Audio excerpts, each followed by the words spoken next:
이번 댓글 조작 사건은 국내 최대 포털 사이트인 네이버에서 일어났습니다. 그렇다면 네이버는 과연 책임이 없는 건지, 앞으로 유사한 범죄를 막을 방법은 무엇인지 등을 취재 기자와 함께 자세히 알아보겠습니다. 이 자리에 차정인 기자가 나와 있습니다. 네, 우선 이번 사건에 대한 네이버의 공식적인 입장이 뭐죠? 네이버가 아직 공식 입장을 내놓은 것은 없습니다. 이 수사가 진행 중인 만큼 결과를 지켜보겠다는 것인데요. 내부적으로는 이 댓글 정책 이용자 패널과 같은 것들을 만들면서 댓글 시스템을 앞으로 어떻게 바꿀 수 있을지를 논의하고 있습니다. 네, 네이버가 그동안 이런저런 논란이 많았는데요. 이번 사건에서도 결코 책임이 없다고 할 수는 없는 거죠? 그렇습니다. 네이버도 그동안 이 나름대로 여러 보완책을 내놓긴 했지만 국내 최대 포털 사이트로 이용자가 많기 때문에 항상 공정성 시비가 제기돼 왔습니다. 네. 특정 성향을 지닌 뉴스 편집을 한다는 의혹도 제기돼 왔었고요. 지난해에는 이 네이버 직원이 뉴스 배열과 관련돼서 청탁을 받았다는 의혹까지 제기돼서 국감장에서 논란이 된 적도 있습니다. 네, 그렇군요. 그래서 그런지 이번 사건도 네이버가 안 막은 거냐, 못 막은 거냐, 뭐 이런 논란이 많던데 어떻습니까?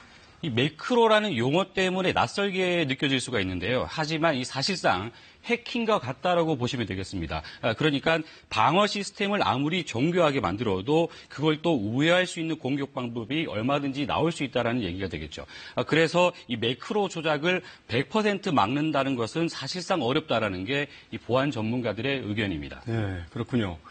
이제 지방선거가 코앞으로 다가왔는데요. 그럼 누구든지 맘만 먹으면 이런 범죄를 언제든지 또 할 수 있다는 얘기네요.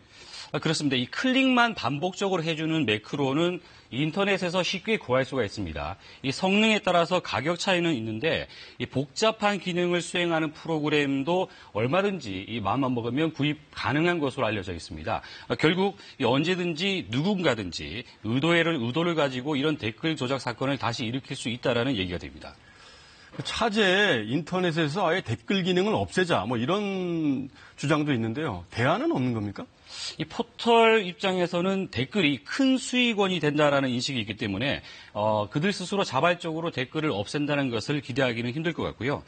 그리고 댓글이 여론 형성에 상당한 역할을 하고 있다라는 이제 의견도 있는 만큼 없앤다는 것은 바람직하지 않다라는 의견도 있습니다. 네. 따라서 대안으로 제기되고 있는 것은 이 지금과 같이 댓글을 이 공감 순으로 나열하는 순위를 매기는 듯한 이런 방법보다는 네. 외국의 포털 사이트처럼 이 시간 순으로 댓글을 나열하는 방법이 좋다라는 의견도 제시되고 있습니다. 하지만 근본적으로는 이 포털의 사회적 책임을 강화시키고 이 댓글 조작의 처벌 수위를 높이는 것과 같은 이 제도적 장치가 마련돼야 된다는 것을 힘을 얻고 있습니다. 네, 오늘 말씀 잘 들었습니다.